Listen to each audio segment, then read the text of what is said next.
Don Le Batard. Chris Cody, how is it that you had a sharp single off of Matt Latos and also played with the big prospect? You played with the big prospect? No, I coached against Lewis Brinson, the center fielder that we got back. He's a 5-tool outfielder, really good player. He went 1 for 4 against our awful baseball team. Stugats. Did you have your ace on the hill, or? No, what you do is you start with the heat and you go high in the zone. Right. And then when the 2 strikes come, curve it. He sits dead red with 2 strikes? That's right. All right. What pitcher was it for you? Was it like your ace, or was it like a number 3 guy? Our number 2 was our number 2. Number 2 guy. What's he up to now? Nothing. This is the Dan Le Batard Show with the Stugats on the ticket.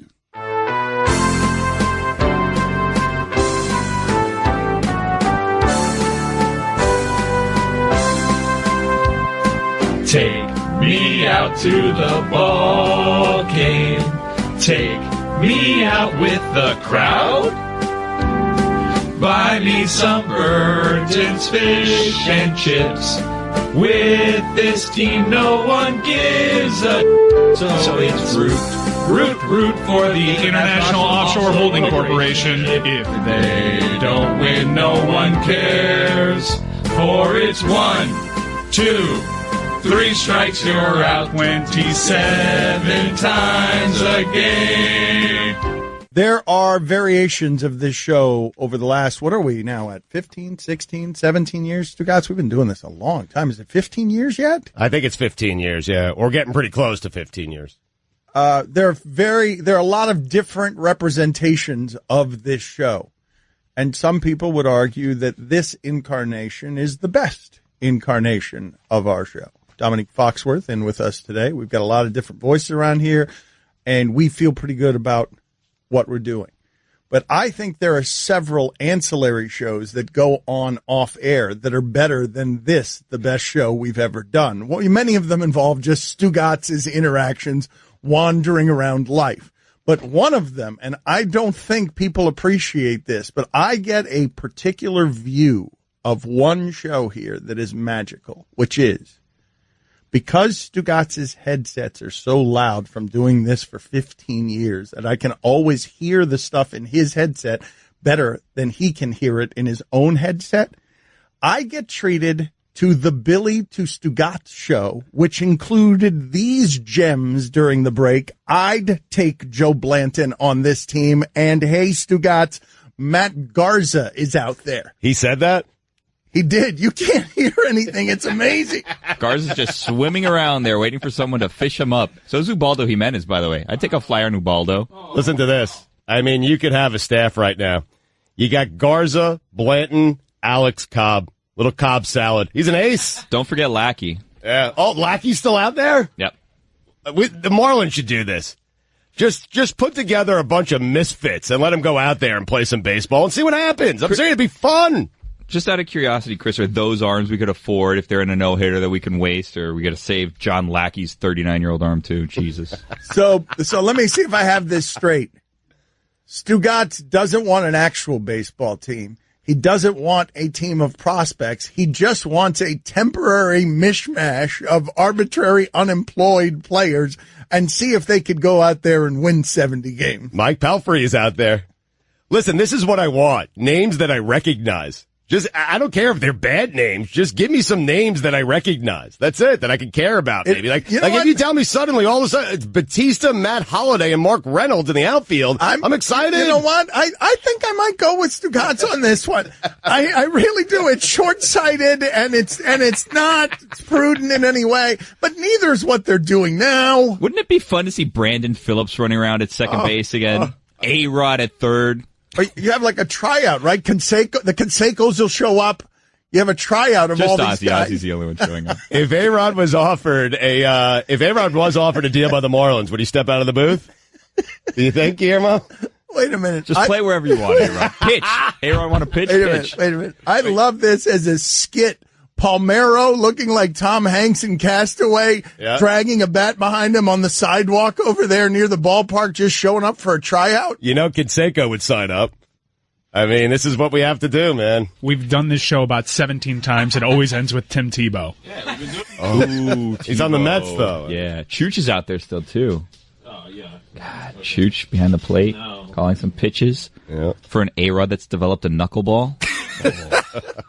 I'm telling you guys, if I told you right now, do you think I could? This is a good poll question at Le Batard Show.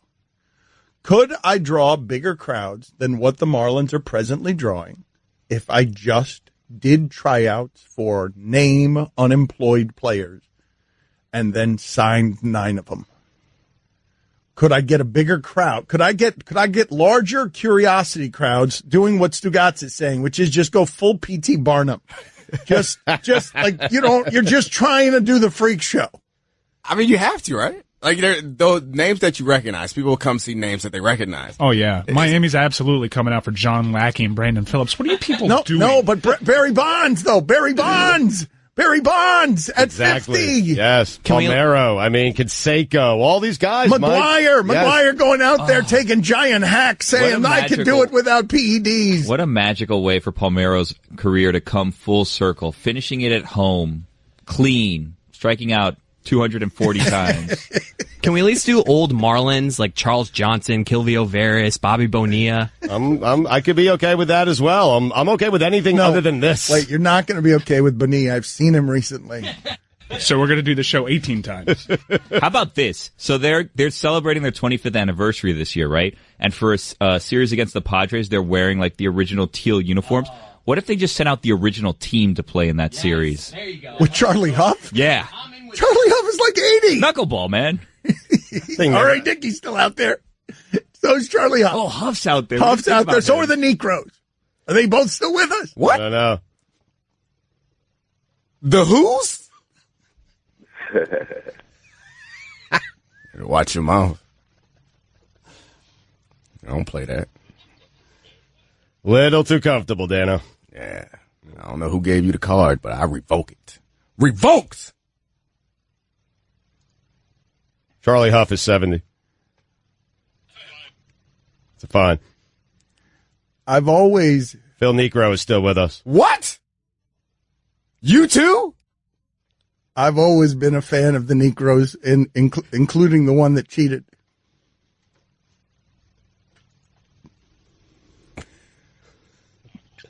Aqua?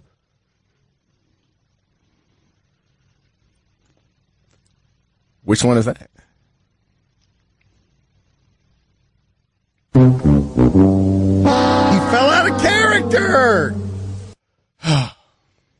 Joe Niekro is no longer with us. Joe is no longer with us? I always thought Joe would last longer. I did. That's a fine, too. Big one. You killed someone. No, wait a minute. I asked, are we going to really do Who's on First with Niekros? Can we do that? You say it one more time. Can we do I got to go home and see my family and friends, and they're going to listen to this and say, you let it slide. Mike, I want to figure out a Who's on First routine that involves Joe and Phil Niekro. What? I said don't say it again, Dad. Joe and Phil, N-word, is where we're going from here on out. Wait a minute, knuckleballers Joe and Phil N-word? You're right.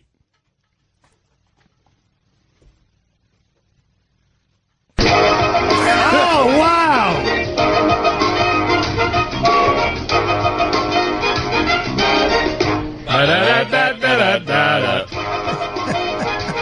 There you go, Dano. We working on this bit, or what are we doing? So when that music is played, I have to go to the magic crate of content. It is here for everybody. Domonique Foxworth in with us. Roberto Luongo going to join us in 7 minutes. Why? If you could have 50 pounds of anything other than money, what would you want? I mean, I got to go gold there, no? I'm sure they're more valuable substances than gold. You think so? Like by weight? I would guess. Oh, wait a minute. I guess you needed to be more valuable in light. You needed to be valuable in light. Weed. 50 pounds of weed is what you would want? Which you can then turn into money. What?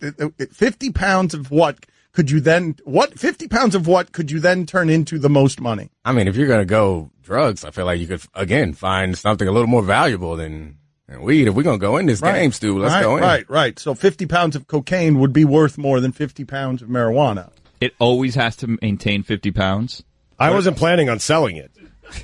What about like a 50-pound giraffe or a 50-pound elephant? That would be adorable. That would be cute. Like that DirecTV commercial. Rhodium is the most precious metal. There you go. What does it weigh? What does rhodium weigh per pound? Well, yeah. Hold on. What is it? What is it value? What is it value? Weigh 50 pounds. What is its value per pound? Thank you. Man, you guys wouldn't let me even correct it before you both snatched in there like buzzards. Give me a second, man. That was because earlier you said you got to find something lighter, which I let slide. Because I said it's such more valuable. You said, no, we got to find something lighter.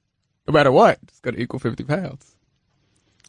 Yes, it's going to equal 50 pounds. But if you have 2 gold bricks and you have something that weighs an ounce that somehow has a value of more than the gold bricks, then now you have 50 pounds of something that's more valuable.